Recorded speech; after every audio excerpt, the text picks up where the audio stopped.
কিছুক্ষণ আগে কেরানীগঞ্জের রসুলপুর এলাকা থেকে যে নারায়ণগঞ্জ থেকে যেই লোক শরণ নামে সরফরাজ শরণ নামে যে ব্যবসায়ী কিনেছিল কেরানীগঞ্জের রসুলপুর বাড়ি, তার বাড়ি থেকে ট্রাম্পকে কিছুক্ষণ আগে থানায় নিয়ে আসা হয়েছে।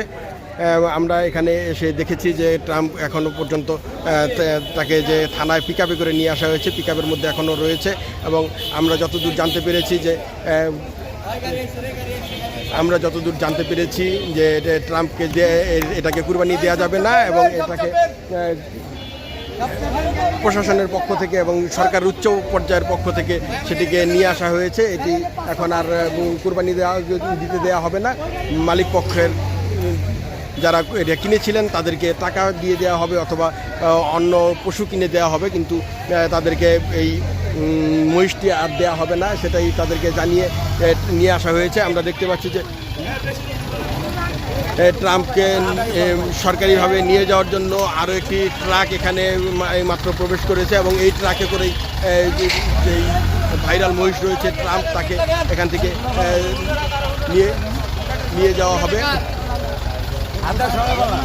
এখানে উৎসুক অনেক দর্শনার্থীদের ভিড় দেখা যাচ্ছে এবং থানার গেট আটকে রাখা হয়েছে। থানার গেটের বাইরে ডোনাল্ড ট্রাম্পকে এক নজর দেখার জন্য উৎসুক জনতার ভিড় আমরা দেখতে পাচ্ছি। এবং পাশাপাশি যেই সরকারের উচ্চ পর্যায়ের থেকে যেই নির্দেশনা দেওয়া হয়েছে যে ট্রাকটিকে এখান থেকে মহিষটিকে দ্রুত সরিয়ে নেওয়ার জন্য, সেই বিষয়টিও সেই লক্ষ্যে কাজ চলছে, সেটাও আমরা দেখতে পাচ্ছি। ট্রাকটি ডোনাল্ড ট্রাম্পকে যেখানে রাখা হয়েছে সেদিকে চলে যাচ্ছে এবং কিছুক্ষণের মধ্যেই হয়তো ট্রাকটি স্থানান্তর করে ছোট ট্রাকটি থেকে এই ট্রাকে করে উঠিয়ে ডোনাল্ড ট্রাম্পকে এখান থেকে সরকারি অন্য কোনো দপ্তরে বা অন্য কোনো জায়গায় নিয়ে যাওয়া হবে।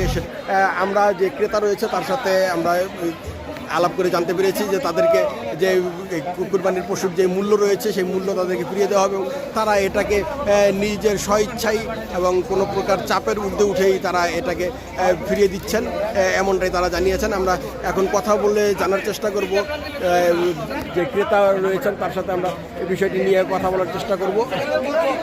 একটু আন্তর্জাতিকভাবে একটা আলোচনা সমালোচনা তৈরি হইতেছে বিভিন্ন দেশের মাধ্যমে। আমরা চাই বাংলাদেশের এই মহিষটিয়া যাতে বাংলাদেশের সাথে কারোর সাথে বৈরী সম্পর্ক তৈরি না হয়, সবাই যাতে সুন্দরভাবে, আর এটা আমাদের মহামান্য প্রধানমন্ত্রী তারেক রহমান সাহেবের দৃষ্টিগোচর হয়েছে। উনি স্বরাষ্ট্র মন্ত্রণালয়কে বিষয়টা দেখার জন্য বলছেন। ওনার সম্মানার্থে আমরা এই মহিষটাকে এখন প্রাণী সম্পদ মন্ত্রণালয়ের হাতে তুলে দেব। কত টাকায় পাচ্ছেন আপনারা? আমরা তো আমাদের 3,30,000 টাকা মহিষের দাম, 20,000 টাকা আনুষঙ্গিক আমাদের খরচ হয়েছে, ট্রান্সপোর্ট আনা নেওয়া বিভিন্ন, আমরা 3.5 লাখ টাকাই দাবি করি। কালকে তো কোরবানি, আপনারা কি টাকা পেয়েছেন বা কোনো? আমরা টাকা কিছুক্ষণের মধ্যে পেয়ে যাব। আমাদের সম্মানিত যুবদল, বাংলাদেশ জাতীয় যুবদলের সিনিয়র সহযোগী রেজবুল পল ভাই, উনিও আমাদেরকে নির্দেশনা দিয়েছেন।